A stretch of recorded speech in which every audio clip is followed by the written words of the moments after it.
Thank you so much, Professor Yasmeen, for your time.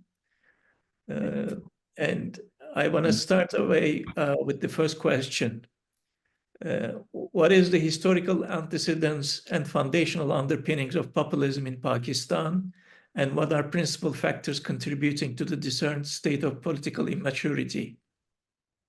Well, first of all, I think I would say populism in Pakistan really draws inspiration from the willingness of people to hear about certain personalities and start following them.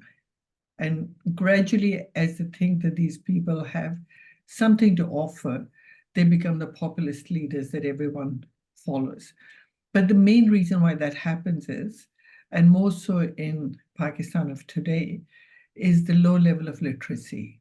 So in a society where you could have 40% people who are supposed to be literate, but can't do anything more than just simply read or write their own names, sorry, it becomes very easy for people to go with what others are telling them.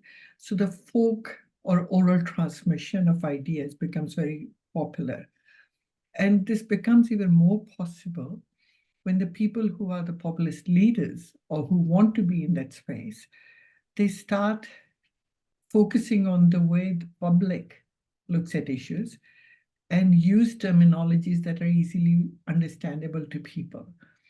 It does mean for them to come to the level that they think they can have a discussion with people or influence them, but it definitely creates a condition in which people who are taken by imagery, talk, communication of ideas that are not necessarily fact-based, but just perspective-based or opinion-based, because people get taken in by that, therefore populism becomes quite a possibility. Having said that, I think we also have to accept that sometimes populism also emerges because conditions are created in which people feel that they need to focus on one personality. And at the same time, other actors in the space are willing to support that need. And so, for example, if I go back into the 1960s, Zulfikar Ali Bhutto, who founded Pakistan People's Party, he had a good relationship with the military, even though he fell out with the then president of Pakistan, Ayub Khan. The reality is that as the demand for an East Pakistan as an independent state started growing, or even before that, the military decided to take side with Zulfikar Ali Bhutto. So he was able to mobilize people because there were certain factions that provided that support that he needed. So he was able to go to them, he was able to garner their support, and then he was able to convey his ideas. Now you could say, why did people pick it up? And I think that's where the role of illiteracy or lack of proper literacy comes in. But there's also an element of emotionalism. If you feel that there's no one who is listening to you, if you feel that institutions are such that you can't really voice your criticism, then these people, find these icons or the populist leaders as the voice of their feelings. So that's why if we go back into the history, Zulfikar Ali Bhutto's rallies or events were huge, where people would just simply lose whatever they felt. They were taken in by the ideas or influenced by the ideas. And to the extent that if he ever asked for donations, women would literally just give their donations, their jewelry, just to please him. And I think we see a similar process even today in Pakistan, where Imran Khan has had this similar context in which the ability to have a populist leader, let me rephrase, where their ability to connect with the populist leader has increased. So what do we see? We basically see a population that feels that they have not been heard, a population that feels that their basic needs are not being met, and a population that thinks that there is someone who is willing to voice their feelings. But then there are also groups in Pakistan and overseas that also accept this idea, and they're willing to support the efforts, for example, by PTI, to make sure that the demands that they are making are heard and are popularized. All right, Professor. How would you define and differentiate between Islamism and Islamist populism in the context of Pakistani politics? Are there specific characteristics that distinguish Islamist populism in Pakistan from broader Islamist movements? Well, if I can focus more on Islamist populism in Pakistan, because that's really the area that I work on, what I could point out is that in case of Pakistan, Islamism has had a long history. And I think we could go back to the demand for Pakistan, where there was a question that there needed to be a state created for Muslims. And the name in itself, Pakistan, the land of the pure, even though it means putting different expected provinces, names, their initial alphabets together, the whole demand actually had an element of Islamism in it. Now, we could say that if it was more like a progressive Islamism and not a very conservative one. But once Pakistan was created, Islamist groups who weren't necessarily in favor of Pakistan being created, in fact, came on board, and they started giving their idea of Islam more of a reality, trying to implement that. And so that's where their idea of Islamism emerged. And the main features of that Islamism, at least in my view, have been initially using Islamic knowledge, for example, by people like Maulana Maududi, to give an idea of what an Islamic state is. But gradually, as we go on, even into the 70s and 80s, that Islamism became also radical Islamism. And at least in my view, and that's where I find very interesting parallels, radical Islamists have a different agenda because they want to change the nature of the state, change the nature of the world, and they want to create an Islamic state in Pakistan. Populist Islamists in Pakistan, especially if we look at PTI as an example, or Imran Khan, don't have that an agenda.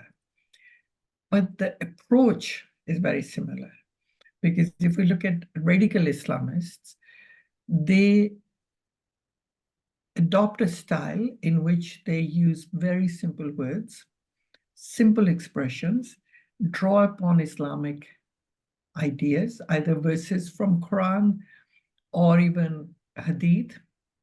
They pick them up, they repeat them again and again and again, until such time that people start accepting that there's a value in what they are being told. And then they link it to the everyday living of these people. So if we look at, for example, Jamaatul Dawa or Lashkar-e-Toiba initially, the way they moved into this space was exactly that. They picked up Quranic verses, they picked up Hadith, and then they tried to tell people what Islam expects of them, which was to engage in jihad. And then gradually they expanded that to say, Pakistan is in a condition that it is because it's part of the Western system or westernized system, and it's really sold its soul. And in that, they brought in lots of Islamic readings, injunctions to validate their arguments. That's a radical Islamist. Populist Islamists have done the same, because what they do is they use smaller phrases. It's different in the sense that there isn't a huge emphasis on long repetitions of Quranic verses or Hadith, but some smaller phrases that actually are used by the populist leaders to remind people that they're coming from an Islamic space. And so in that sense, if we look at, for example, Imran Khan's, the way he presented his ideas, and still does, he would start off by saying, Iyyaka na'budu wa iyyaka nasta'in. Now that phrase, at one level, is something which I'm sure people would understand, that we pray to you or we worship you and we seek your guidance, is something that everyone is aware of as being part of Surah Fatiha. But the fact that it was repeated again and again and again, people started associating this section of Surah Fatiha with Imran Khan's personality or his way of looking at the world. Now, what does that do? It gives them a message that Imran Khan is a true Islamist. He's a Muslim. And he is not just relying on his capacity, but he acknowledges that there's a bigger power and is seeking guidance from them. How does that become part of populist Islamism in Pakistan? Because the context is one in which people identify themselves as being part of an Islamic state or a Muslim state, even though they are non-Muslims as well. The majority of these people, when they hear somebody like Imran Khan to start whatever he says with Iyyaka na'budu wa iyyaka nasta'in, it feeds into their thinking that this must be the good Muslim that they need to lead the country. So I think if you can see the train of my thought, in lots of ways, populist Islamism in Pakistan has some crossover in terms of the techniques that they use with radical Islamism. But the end result is different. It's not jihad, it's a good state. But then you could argue that even jihadis at some level start talking about the good state, which is different from the way populist Islamists do. But definitely there is a similarity in the approach, but not in the outcomes. All right, Professor. Many Islamist parties in Pakistan claim to represent the voice and will of people. What populist appeals and strategies do these parties employ to resonate with the public, and how do they incorporate religious narratives into the populist discourse? Do you believe that these dynamics played a role in Imran Khan's electoral success, despite his imprisonment and recent charges on 4 accounts? I guess what I've been talking about is exactly what you're asking me. Most of the Islamist parties in Pakistan's history, not just now, but even before, have employed the technique of drawing on Islamic injunctions, either through reference to Quran or through Hadith, and then presenting them as being in a position that they can articulate what is the problem in Pakistan, what role can religion play in it, and how they can change this situation if people start following the Islamist path. So it's the same process on all the Islamist parties, whether they are extremely conservative or mildly conservative, or even if they are, as I had said, not conservative, but I would even put him as a progressive populist movement, but Islamist, PTI. Because I think the whole reference to, even in the name, Tehreek-e-Insaf, Pakistan Tehreek-e-Insaf, or PTI, builds on the notion of justice. And again, it's a very strong Islamic concept.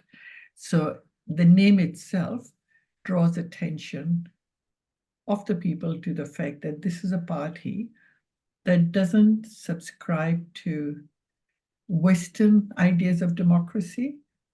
It actually subscribes to notions of Islamic idea of justice. So that's where it starts. But then, as I had said, for example, Imran Khan's notion of using Iyyaka na'budu wa iyyaka nasta'in, that becomes a way of communicating that identity by the populist leader, which becomes the hallmark of that populist leader's starting of any discussion. But that's not where it stops. If we look at Imran Khan's performance while he was in power as a prime minister, and even afterwards, but let's focus first of all on his time as a prime minister, his focus on telling people that he wanted to create a Riyasat-e-Medina, or a state that is similar to the first Islamic state in Medina, reminded people that he was different from others. He was not like Zulfikar Ali Bhutto, who wanted an Islamic socialist state. He was not like General Zia, who wanted to create an Islamic state which was conservative and didn't really mete out justice to everyone. But he wanted Riyasat-e-Medina for Pakistan, or the model, which would make sure that Pakistan, created in the name of Islam, really structured along those lines, giving justice to people, equality to people, and meeting their needs, with a status that they can claim at the international level.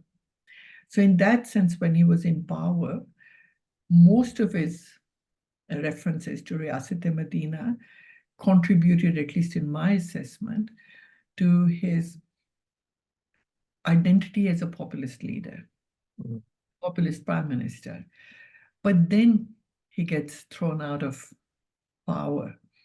So where we see a very interesting shift is, one, his constant use of references to Quranic verses, but also the fact that he wanted Riyasat-e-Medina, but those who collaborated with the external powers or even within the country, they basically are trying to push Pakistan away from that right path. All right. In that process, I think what we see is that he's reminding people not just simply of Quranic verses, but he's reminding people also of how Islam operated in South Asia, how it became a major power in the form of Mughal Empire, and how it was weakened because people within the empire deserted or were hypocrites. So he has built upon the whole history of South Asia, Islamic history, but most importantly, the history of the Islamic State in Medina. So I guess what I'm really trying to point out is that while there's a general pattern of Islamists, when we come to somebody like Imran Khan and PTI, the process is the same. There are similarities, but the way those similarities are communicated are different. Using a lot more social media, and we can talk about it if you want to, but I think this should be enough to answer. You characterize Imran Khan as a populist leader. What impact did his populist agenda have on the elections and his success? Meanwhile, Imran Khan's electoral victory marks a significant milestone in Pakistani politics. It represents the first instance in the nation's history where a politician secured victory without the backing of the influential military. How would you interpret and explain this unprecedented development? Well, it's a very interesting development, and it's a very good question. Not that other questions aren't good. But I think when I say Imran Khan is a populist leader, I'm not saying something that hasn't been said before. But what I do want to point out is that Imran Khan and his image as someone worthy of being emulated didn't really start when he came into power as the prime minister. It started with him becoming the captain of Pakistan's cricket team. It really gained strength when he got the Cricket World Cup in 1992.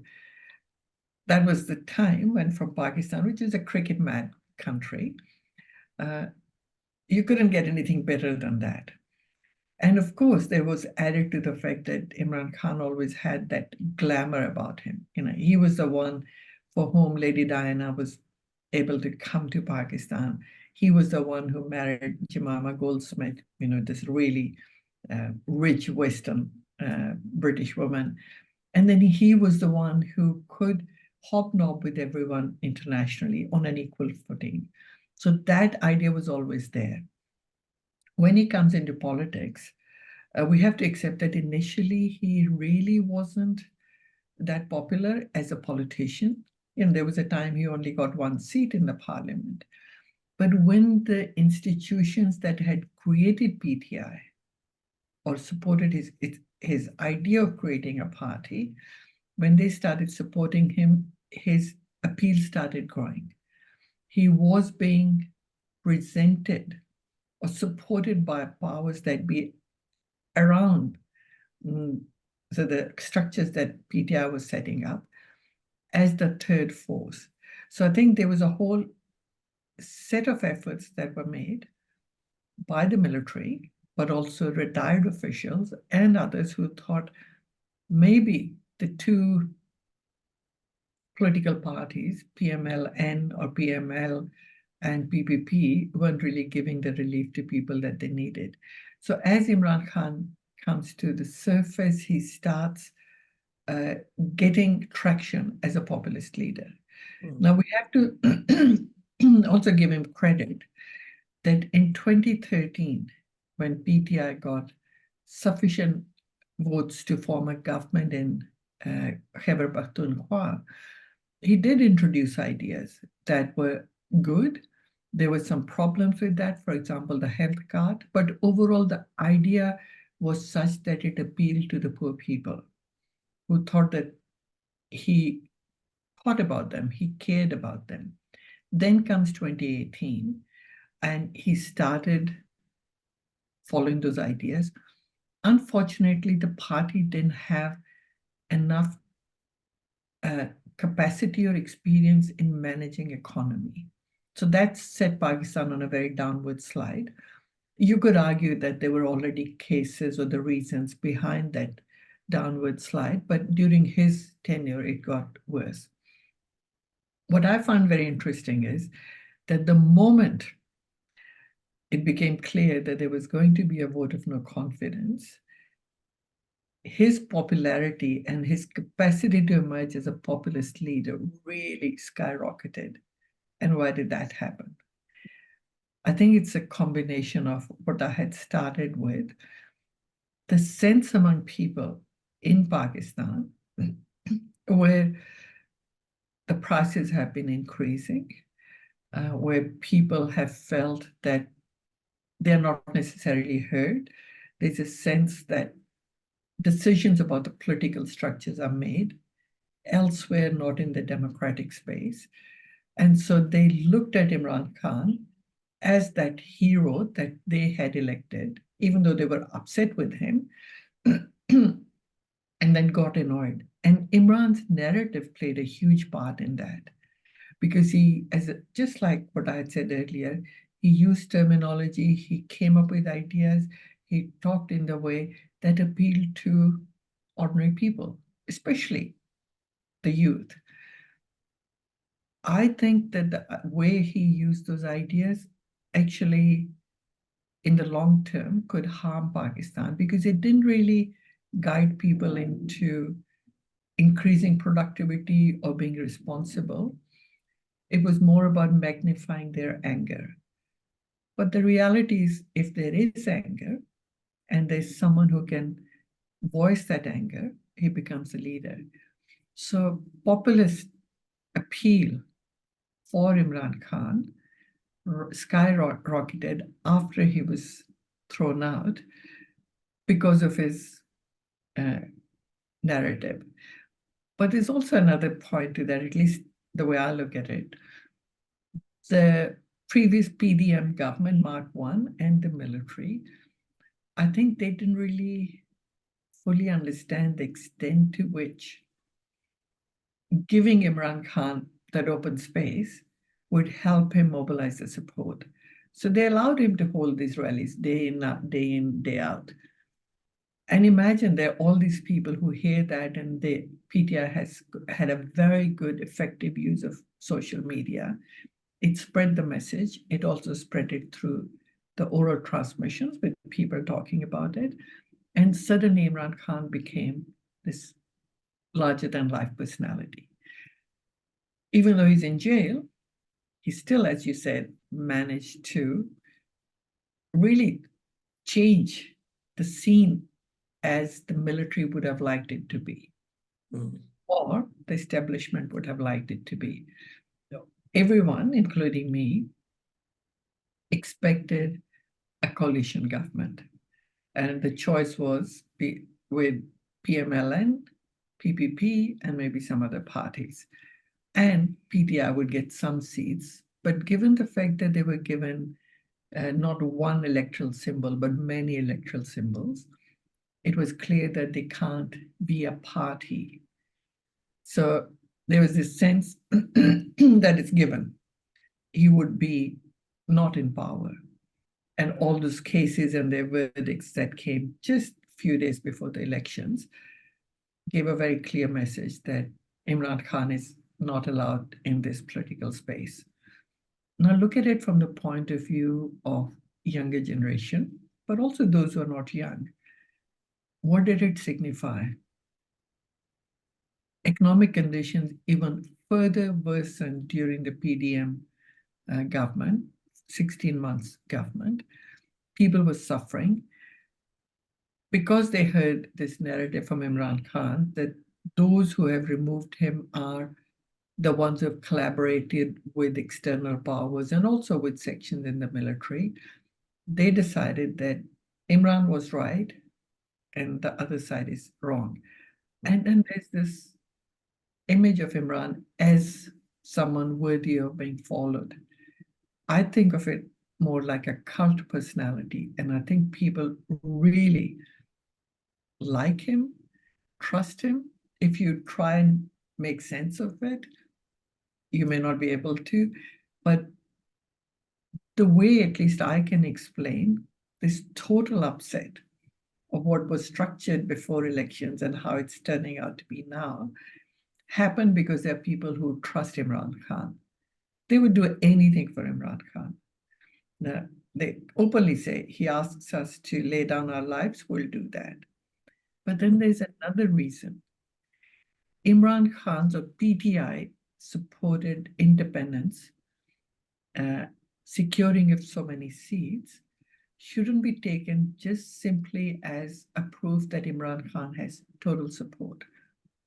It's also a protest vote because there are people who have been unhappy with the crackdown that went on after the 9th of May last year.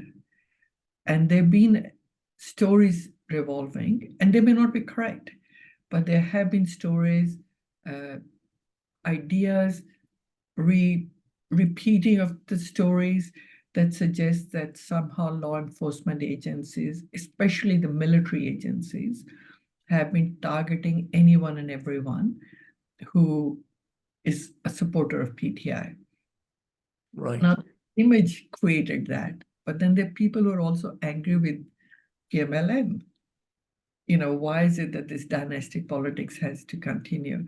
So these three sets of reasons: one, total diehard support for Imran as the person, anger with the military for excessive suppression, and then anger with Nawaz Sharif, and I would say even party PPP, for not breaking out of the shackles of dynastic politics. All of them have brought PTI-supported candidates into the position where no one can get away from accepting that there is a value in Imran's message. I would question if it's PTI message. I would still say it's Imran's message. To what extent does Islamist populism, predominantly but not exclusively embodied by the Imran Khan, present challenges to democratic values and institutions in Pakistan? Can you identify instances where Islamist populist movements have either bolstered or undermined the democratic process? Well, let me again focus on Pakistan because the last so many months I've just been focused on that. So I can, I think, contribute slightly more rather than generalizing its application, but maybe someone else who's a lot more aware of the broader picture can come into this. I think the fact that Imran Khan has used populist narratives and the fact that he has been followed and accepted by a large majority of the younger population, and also those who are not that young, as the true answer to their prayers, someone who can guide Pakistan out of the difficult situation it's finding itself in. That gives him a lot of power. Where what this power has a possibility of challenging the democratic norms is that exactly what I said earlier. He has that appeal, and he's had that appeal in different ways.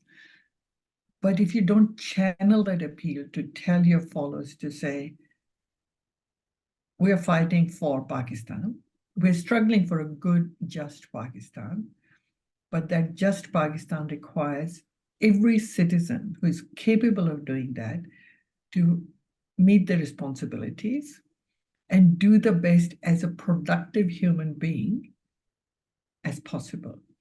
Unless you give that message, what you're really promoting is simple anger and reaction to whatever the other is. What I see in terms of the impact, there's a positive impact, but the negative impact, which I think would come into the challenges, is that it moves the generation into the space where they're not willing to listen to the other arguments.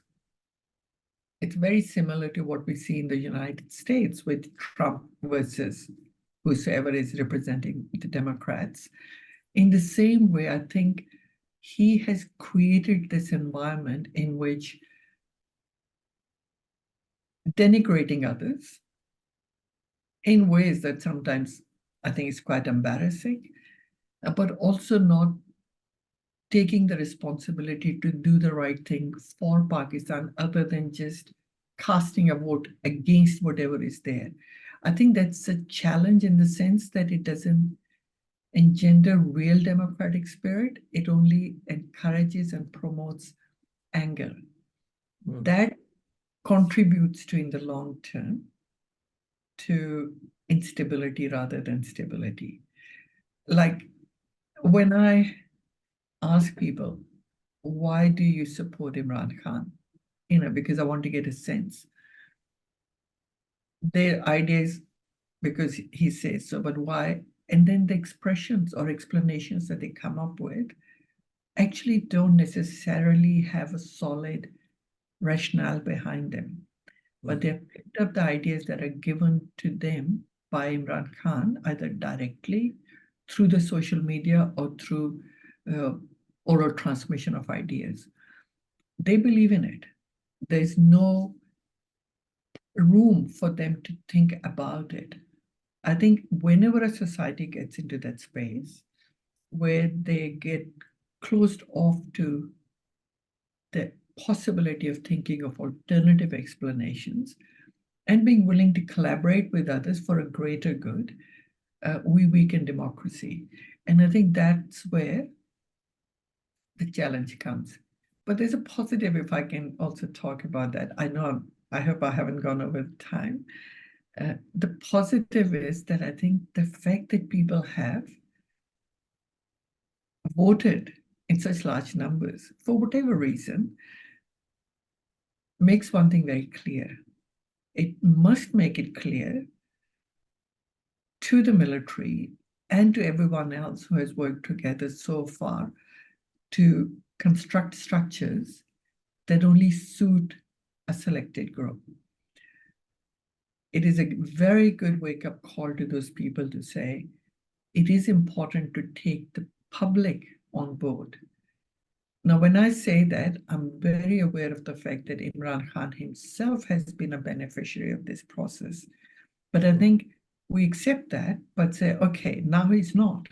But still on his own, with the help of his narrative, his populist narrative, he has managed, even when his party was denied a unifying symbol, he has managed to create the space for 90 plus candidates to be elected as independent candidates. What that challenge to democracy is, not weakening democracy in that sense, but to say, do those who create these structures not have a responsibility to think beyond their own ideas of what Pakistan needs? Is it not time to engage public? All right. It's a positive message in that sense. All right, Professor. Considering Pakistan's diverse religious landscape, how do Islamist populist movements impact rights and representation of religious minorities? Are there notable instances where the rise of Islamist populism has influenced policies related to minority communities?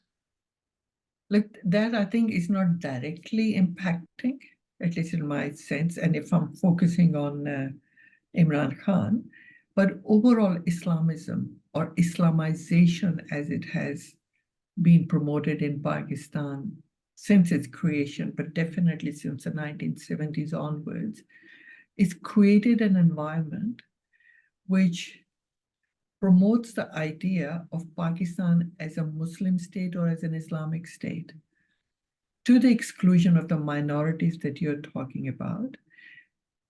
What it does is that when people say, we the Pakistanis, without sometimes even meaning, they're excluding the non-Muslims. So it makes non-Muslims feel that somehow they are not part of this whole national project. So that's where one negative impact of Islamization comes in. But there's also this other problem with Islamization. Again, in a country with low level of literacy, what do Islamic teachings really mean? Become a subject to what the people who are articulating tell you it means. In other words, the meanings of the religious texts are read not for what their inherent meaning is, but what the communicators or the master narratives tell people that they are. What I have observed, and a lot of scholars have mentioned that, is that it's created more, I would say, lack of willingness to acknowledge that minorities have a right. It's also introduced increased elements of irrationality when it comes to religious practices. Anyone can stand up and say, this is un-Islamic, and so it shouldn't be done. So if you're a Muslim, you could be threatened. But if you're a non-Muslim, even some simple words, some simple expressions can create a situation where somebody would come up and say, that's blasphemous. Mob lynching without thinking, and the person has lost his life or her life. That is a very negative threat to Pakistan. Now, again, I'm not suggesting that all Islamists are in that space, because Council for Islamic Ideology, which has the responsibility for looking at legislation when it's referred to them, when they have had to deal with issues of minority rights, they have used Islamic teachings to create a better space for minorities. And also the governments, and I would even give Imran Khan's government the credit that they have also tried to engage minorities. But we need to distinguish between some steps that are taken and the dominant space in which Islamization has become part of Pakistan identity. That has got trends that can create and have created problems for non-Muslim minorities in Pakistan. And I think that needs attention. And maybe Imran Khan to use his populist narrative to awaken people to that idea. All right, Professor. And lastly, India's Modi has recently opened a Hindu temple on the ruins of Ayodhya Masjid, and he's pursuing an anti-Muslim rhetoric according to his critics. How has Modi's anti-Islam stance impacted Islamist populism in Pakistan? It has impacted in the sense that it just feeds into the image of India among Pakistanis generally, that it's a Hindu state, even though it's got a large number of Muslims. But there's been a definite acknowledgement that Modi is out to remove the Muslim identity from Indian history, at least. And to the extent that they're critical of that, it's something that you see in every newspaper. The moment there's anything that's critical of Modi, they would be reported by the media. But does that shape Islamism within Pakistan? I'm not so sure. Again, Imran Khan used that, especially after the Article 370 was revoked in India and Kashmir's special status was removed. And also with the Ayodhya mosque being sort of destroyed and the temple being built. There have been statements, but I think given the weakness of the Pakistani system right now, they've been focused more inwards rather than outwards. And when they have more focused on India, at least my reading is that it's more to say, they're doing exactly what we know they do. Modi is doing this because that's what Modi is all about. But beyond that, there isn't a strong reaction. There are too many problems domestically. What I also want to add is that just today, I think the news are, as you would have heard, that Prime Minister Modi is opening the Hindu temple in United Arab Emirates, the largest one. And so that also creates a sense that somehow India has got the capacity to extend its influence beyond the subcontinent into the Middle East, even in the religious space, at a time when Pakistan, which is a Muslim state, is not able to have that same presence. In other words, even as a Muslim state, Pakistan isn't being given the same space or the same status any longer by the Middle Eastern countries, as was the case in the past. So maybe in some ways, Pakistan has lost it to Indian economic might and the capacity to then translate that into a religious influence outside Indian borders. But I would again say that problems within Pakistan are so huge at the moment that what happens outside comes on the radar but doesn't stay there for that long. All right. Professor, thank you so much for your time. I appreciate that. My pleasure. Thank you for including me in this program.